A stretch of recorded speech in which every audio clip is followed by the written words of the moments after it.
எல்லாம் செழிக்கும், சம்பூர்ணமடையும், சகலத்தையும் அனுபவிக்கும்படியான அருள் இறங்கும். தயவு செய்து மனம் கலங்காதிருங்கள். உங்களை ஆண்டவர் மறக்கவில்லை.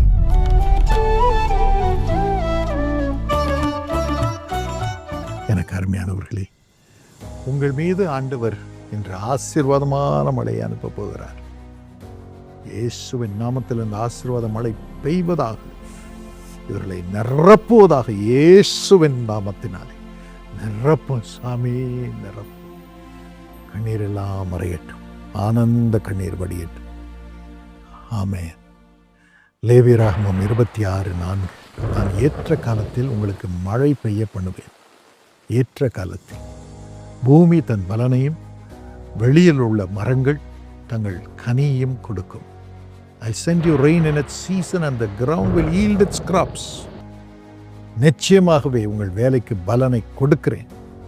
நீங்கள் காட்டின அன்பிற்கு பலனை அனுபவிப்பீர்கள். நீங்கள் அன்பின் செயலை செய்திருக்கிறீர்கள், தியாகத்தை செய்திருக்கிறீர்கள். அதற்கெல்லாம் வட்டியும் முதலும் சேர்ந்து பலன் வரும். இயேசுவின் நாமத்தில் அது வருவதாக என்று கட்டளையிடுகிறேன். ஆண்டவருடைய மழை பாருங்கள், யாவர் மீதும் பெய்யும் மழை, யாவர் மீதும். மத்தேயு 5:45 இதை வாசிக்கிறோம். அவர் தீயோர் மேலும் நல்லோர் மேலும் தமது சூரியனை உதிக்க பண்ணி, நீதியுள்ளவர்கள் மேல் அநீதியுள்ளவர்கள் மேலும் மழையை பெய்ய பண்ணுகிறார். இதான் ஆண்டவருடைய இருதயம். நான் பாவத்தில் இருக்கிறேன், எனக்கு எல்லாம் செழிப்பாக இருக்குதுன்னு சில பேர் பெருமையோடு சொல்லுவாங்க. எனக்கு ஏசெல்லாம் தேவையில்லைங்க, கடவுளே தேவையில்லைங்க, எல்லாம் நல்லா இருக்குங்க, நீடித்த ஆயுள் இருக்குதுங்க என்று சொல்லுவார்கள். ஆனால் ஆண்டவருடைய இரக்கம், அது இரக்கம். அவர் தீயோர் மேலேயும் மழையை பெய்ய பண்ணுகிறார், நல்லோர் மேலேயும் அனுப்புகிறார், நீதி உள்ளவர்கள் மேலே அனுப்புகிறார், அநீதி உள்ளவர்கள் மேலேயும் அனுப்புகிறார். பொல்லாத ஜனங்கள், அதிகாரத்தை வைத்துக்கொண்டு மற்றவர்களை அழிக்கும் ஜனங்கள், அவங்களுக்கு எதிரியே இருக்கக்கூடாது, அவங்க பெயர் தான் இருக்கணும் என்று சொல்லி அவங்க திட்டம் நிறைவேறும், அவங்களுக்கு தான் பொருள் வரணும் என்று சொல்லி மற்றவர்களை அழிக்கும் அநீதி செய்யும் ஜனங்கள், ஏழைகளை விசாரியாமல் அநியாயமாக விசாரிக்கிறவர்களுக்கும் தடையை உண்டு பண்ணும் ஜனங்கள், அவர்கள் மேலே ஆண்டவர் மழையை அனுப்புகிறார். இதான் ஆண்டவருடைய இருதயம். எல்லா மனுக்குலத்தையும் அவர் நேசிக்கிறார். எப்படியாவது அவர்கள் அவருடைய அன்பை அறிந்து மனம் திரும்ப வேண்டும் என்று மழையை அனுப்புகிறார்.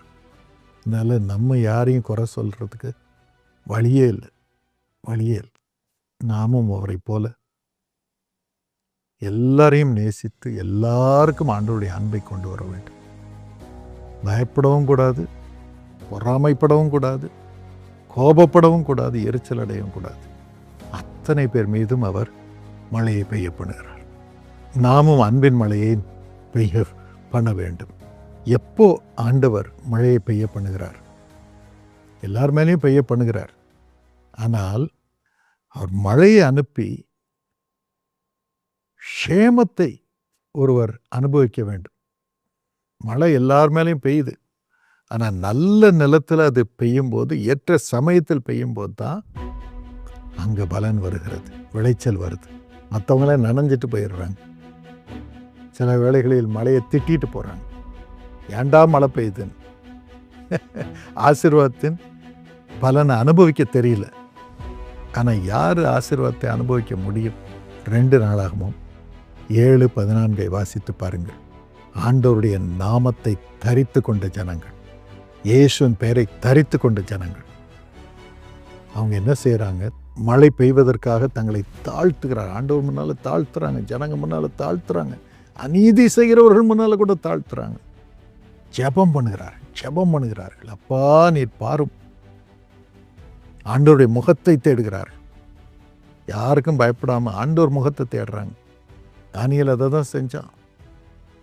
தேவனை பார்த்து ஜெபம் பண்ணினால் இவரை சிறைச்சாலையில் எரிய வேண்டும் என்று தேசத்திலே ராஜா மூலமாக தந்திரமாக அவர் அறியாமலே ஒரு சட்டத்தை கொண்டு வந்தார்கள். அவர் நினைக்கவே இல்லை இது தானியேலுக்கு விரோதமாக வர்ற சட்டம். ஆனால் சட்டம் வந்துடுச்சு. ராஜா கூட மாற்ற முடியல. இன்னைக்கே அப்படிதான். ஆண்டவரிடம் ஜெபிக்கிறவர்களை சிங்க கபியில தூக்கி எறியணும், ஜெயிலில் தூக்கி போடணும். அன்டு டெத் லைஃப் சென்டென்ஸ் என்று தீர்மானிக்கப்படுகிறது. ஆனால் அந்த நேரத்திலும் தானியேல் எல்லாம் பார்க்கிறபடி ஜன்னலெல்லாம் திறந்து வச்சு ஜெபம் பண்ணினார். சிங்கக்கபி வந்தது, தூக்கி எரிஞ்சாங்க. ஆனால் ஒரு சிங்கமும் வாயை திறக்க முடியல. உயிரோடு திரும்ப வந்தார். இன்னும் உயர்ந்த ஸ்தானத்துக்கு போனார். அவரை தூக்கி எரிஞ்சவங்களெல்லாம் அதே சிங்கக்கபியில் எரிஞ்சாங்க. அதே சிங்கம்தான். அவங்க உள்ள இறங்கும் முன்பதாகவே கூட அந்த சிங்கம் பிடிச்சு கவி அவளை கொன்று போட்டது. அத்தனை பேரும் செத்து போனாங்க. அதே சிங்கம். எனக்கு அருமையானவர்களே, நாம் செய்ய வேண்டியது தொடர்ந்து ஜெபம் பண்ணுவோம். வாசலை திறந்து தொடர்ந்து ஜெபம் பண்ணுவோம். ஆண்டவருடைய முகத்தை தேடுவோம். நாம் செய்ய வேண்டியது பொல்லாத வழிகளில் இருந்து திரும்ப வேண்டும். அப்போ பரலோகத்திலிருந்து தேவன் கேட்பார், நம்ம பாவத்தை மன்னிப்பார், தேசத்துக்கு க்ஷேமத்தை கொடுப்பார், தேசத்துக்கு சரியான பரிசுத்தமான உத்தமமான நீதியான எல்லா தேசத்து ஜனங்களையும் சகோதரனாக சகோதரியாக பிள்ளைகளாக நேசிக்கும் அதிகாரத்தை கொடுப்பார். இயேசுவின் நாமத்தில் அது நடக்கட்டும் என்று நான் கட்டளையிடுகிறேன். நடக்கட்டும் என்று கட்டளையிடுகிறேன்.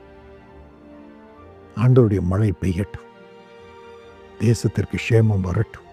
இதற்கு நாம் ஜெபம் பண்ணுவோம், நம்மை தாழ்த்துவோம், எல்லார் மீதும் ஆண்டவருடைய அன்பின் மழையை ஊற்றுவோம். குறையே சொல்ல வேண்டாம், ஊற்றுவோம். நம்முடைய பாவங்களுக்காக மனஸ்தாபப்பட்டு ஆண்டவருடைய மனம் திரும்புவோம்.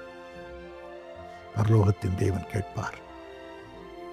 தேசத்திலே மழையை அனுப்புவார், பலனை கொடுப்பார், க்ஷேமத்தை கொடுப்பார், ரட்சிப்பை வெள்ளம் போல அனுப்புவார், வெள்ளம் போல அனுப்புவார், வெள்ளம் போல அனுப்புவார். தடையே செய்ய முடியாதபடி அனுப்புவார். அதை நான் நம்புகிறேன். ஆண்டவருக்கு நன்றி சொல்லுகிறேன். அடுத்தபடியாக தேவனுடைய அன்பு வெள்ளம் போல போகிறது. தேவனுடைய அன்பு மழையை போல போகிறது. லேவியராகமம் 26:4. நான் ஏற்ற காலத்தில் உங்களுக்கு மழையை பெய்ய பண்ணுவேன், பூமி தன் பலனையும் வெளியில் உள்ள மரங்கள் தங்கள் கனியும் கொடுக்கும். எனக்கு அருமையானவர்களே, உங்களுடைய உழைப்பின் மீது ஆண்டவர் மழையை அனுப்புவார், படிப்பின் மீது அனுப்புவார், அதற்கேற்ற பலனை கொடுப்பார். ஸ்திரமாய் உங்களை வாழ்க்கையிலே ஸ்தாபிப்பார். வீட்டை கட்டுவார், குடும்பத்தை கட்டுவார், பாக்கியத்தை கொடுப்பார். அவருடைய அன்பு வெள்ளம் போல உங்கள் மீது இறங்கி இவைகளை கொண்டு வரும். தைரியமாயிருங்க. அடுத்தபடியாக ஆண்டவர் சொல்கிறார், மழைக்காக ஜெபம் பண்ணுங்கள். யாக்கோபு 5:17-18 எலியா என்பவன் நம்மை போல பாடுள்ள மனிதனாய் இருந்தும் மழை பெய்யாதபடிக்கு கருத்தாய் ஜெபம் பண்ணினான். அப்பொழுது 3 வருஷமும் 6 மாதமும் பூமியின் மேல் மழை பெய்யவில்லை. மறுபடியும் ஜெபம் பண்ணினான். அப்பொழுது வானம் மழையை பொழிந்தது, பூமி தன் பலனை தந்தது. எனக்கு அருமையானவர்களே, ஆவிக்குரிய மழைக்காக நாம் ஜெபம் பண்ண வேண்டும். கர்த்தர் அதற்காக நம்மை வைத்திருக்கிறார். ஆவிக்குரிய முன்மாறி பின்மாறி எல்லாம் வரணும். இப்பொழுது வரும். தேசத்திலே குமாரரும் குமார்த்திகளும் தீர்க்க தரிசனம் உரைக்கும்படியாக முன்மாறி மழை பின்மாறி மழை வரட்டும் இயேசுவின் நாமத்தில். அதற்காக ஜெபம் பண்ணுவோம். ஜெபம் பண்ண ஆரம்பிங்க. என் பிள்ளைங்க தீர்க்க தரிசனம் உரைக்கணும். ஆண்டவரே, உமது பிள்ளைகள், தேசத்து மக்கள், இந்தியர்கள் எல்லாரும் தீர்க்க தரிசனம் உரைக்கணும். நீங்கள் இருக்கும் தேசத்திற்காக ஜெபம் பண்ணுங்கள். ஜெர்மனிய மக்கள் தீர்க்க தரிசனம் உரைக்கணும். அமெரிக்க மக்கள் தீர்க்க தரிசனம் உரைக்கணும். சைனீஸ் மக்கள் தீர்க்க தரிசனம் உரைக்கணும். பிலிப்பீன்ஸ் மக்கள் தீர்க்க தரிசனம் உரைக்கணும். மிடில் ஈஸ்ட் மக்கள் தீர்க்க தரிசனம் உரைக்கணும். ஆண்டவர் எனக்கு சொன்னார், மத்திய கிழக்கு நாடுகளில் விதமான போர் வரும் என்று 2016 வருடத்திலே ஆண்டவர் எனக்கு சொன்னார். அதை அசைப்பேன் என்று சொன்னார்.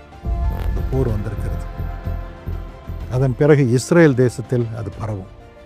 அதன் பிறகு ரஷ்யா, சைனா போன்ற தேசங்கள் அதில் ஈடுபடும். இன்னும் அவங்க வரல, வரும். அப்பொழுது நான் யூதர்களுக்கு இரட்சகராக வெளிப்படுவேன். எல்லாம் ஒரு சமாதான உடன்படிக்கை வரும். அதன் பிறகு ஆப்பிரிக்கா தேசம், அதன் பிறகு இந்தியா தேசம், அதன் பிறகு ஆஸ்திரேலியா, என்னுடைய வல்லமையினால் குலுக்கப்படும். தேசத்திலே மழை வரும். ஆசீர்வாதமான கடைசி நாட்களின் மழை வரும். அப்பொழுது தீர்க்க தரிசனம் சிறு பிள்ளைகள் மூலமாக என்னை முதன்முறையாக ஏற்றுக்கொண்ட என் பிள்ளைகள், எல்லா பிரிவினை பிள்ளைகளும் ஒன்றாக சேரும்படி செய்வேன். தீர்க்க தரிசனம் என்னை குறித்த சாட்சியை சொல்வார்கள். அப்பொழுது மழை பெருகும், தேசங்களுக்கு சேமம் வரும், நான் திரும்பி வருவேன். அதன் பிறகு இஸ்ரவேல் தேசத்திற்கு விரோதமாக எந்த தேசங்கள் ஆதரவு கொடுத்ததோ அவர்களே எழும்புவார்கள். அதன் பிறகு நான் வருவதை அவர்கள் காண்பார்கள். முடிவு வரும் என்று சொன்னார். எனக்கு அருமையானவர்களே, இவைகள் இப்பொழுது நடக்க ஆரம்பித்திருக்கிறது. முதலாவது எனக்கு ஆண்டவர் சொன்னது, சீனாவிலே கொள்ளை நோய் வரும், அதுதான் இதற்கு ஆரம்பம் என்றார். கோவிடை பார்த்தோம். அதன் பிறகு ரஷ்யாவிலே நடக்கும் என்றார்.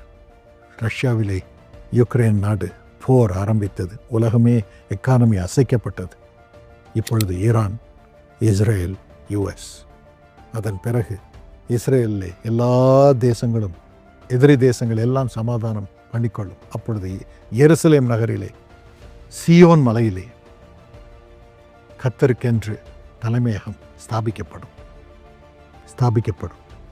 இது ஒரு அடையாளமாக நீங்கள் பார்க்கலாம். ஆண்டவர் இதை செய்வார். விரைவில் இது நடக்கப் போகிறது. அதன் பிறகுதான் ஆப்பிரிக்கா, இந்தியா, ஆஸ்திரேலியா ஆண்டவருடைய வல்லமையினால் நிரம்பி அசைக்கப்படும். ஆவிக்குரிய மழை வரும். இதற்காக ஜெபம் பண்ணிக்கொள்ளுங்கள். ஏசப்பா, இதற்கு எங்களை ஆயத்தப்படுத்தும். ஆசீர்வாதமான மழையை கொண்டு வர, அன்பின் மழையை ஜனங்கள் மீது ஊற்ற எங்கள் இருதயங்களை உம்மோடு இணைத்தருளும் அப்பா. எங்கள் பாவத்திற்காக மன்னிப்பு கேட்டு தாழ்மையோடு உம்மை தேடி வர ஜெபம் பண்ண எங்களுக்கு கிருபை தாரும். இதன் மூலம் தேசத்திற்கு சேமத்தை கட்டளையிடும். எங்கள் குடும்பத்திற்கும் சேமத்தை கட்டளையிடும். எங்களுக்கு உமது நாமத்து நிமித்தம் பாதுகாவல் உண்டாக அருள் புரியும். அருளை நீர் தருவதற்காக நன்றி. இயேசுவின் நாமத்தில் ஆமென்.